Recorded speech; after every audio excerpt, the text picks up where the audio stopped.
Hello mga boss, good morning. Ito, hanapin natin yung mga desert dog para bigyan natin ng almusal. Mukhang wala sila rito sa dito. Mukhang naggala na naman sila. Wala sila rito sa tambayan nila. Punta na lang natin yung si Mama Dog kung nasa labas para mabigyan natin ng pagkain. Baka sakaling nandun yung mga doggies. Wala sila rito ngayon. Maagang maaga. Pa lang dito, mag-alas 7 pa lang ng umaga. Kaya panggabi na tayo sa trabaho. Panggabi na naman tayo. Sige mga boss, mamaya na lang ulit pag nakita ko yung mga doggy. Wala sila dito eh. Nakita ko na si Mama Dog pupunta doon sa dating kinakainan nila. Ayun o. Kaso malayo. Hindi nyo makita. Si Mama Dog lang mapapakain natin mga boss. Kaya wala yung iba eh. Ayun o. Papunta siya ron. Pag nagugutom siguro siya, pumupunta na siya ron. Kung baka may natirang pagkain dun sa pinaglalagyan natin. Ayan. Dun. Ayun o. Asa na? Nandun si Mama Dog. Ayun o. Nandun o. Ayan si Mama Dog. Ayan. Ayan. Papunta siya ron sa dating kinakainan. Ayan. Ayan. Ayan ang mga si Mama Dog. Sumalubong na siya. Ayan. Sumalubong na. Ayan. Gutom na siya. Lina, kain na doon. Lina. Punta kami doon sa gilid doon. Lina.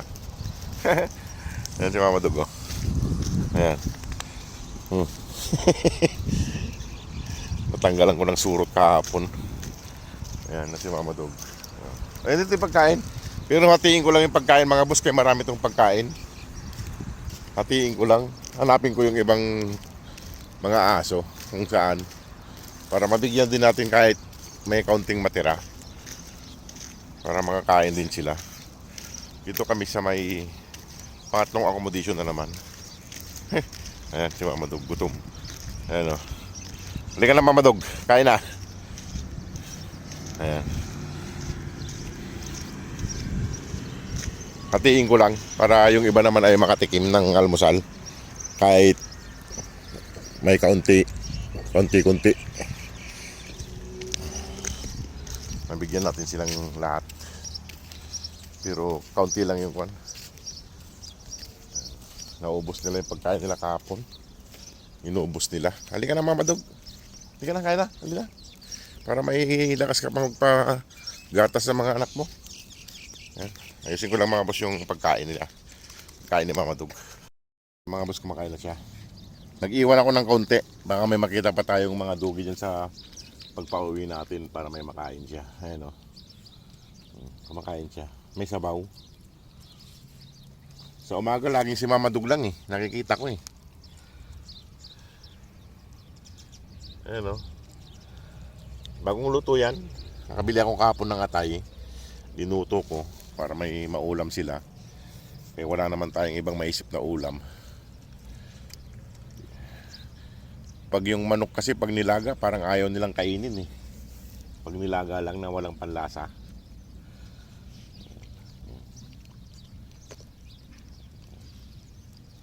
Sakto lang nila lang yung pagkain para hindi masayang, para yung iba mabigyan natin. Ayan, kumakain na siya. Ayan. Ayan, kain lang ng kain.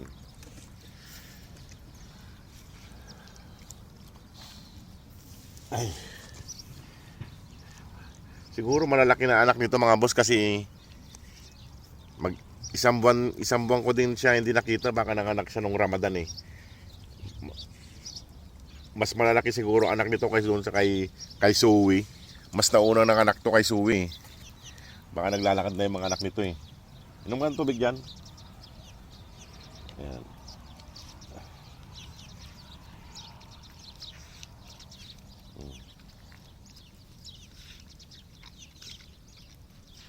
Kain lang siya. Pinipili niya yung atay.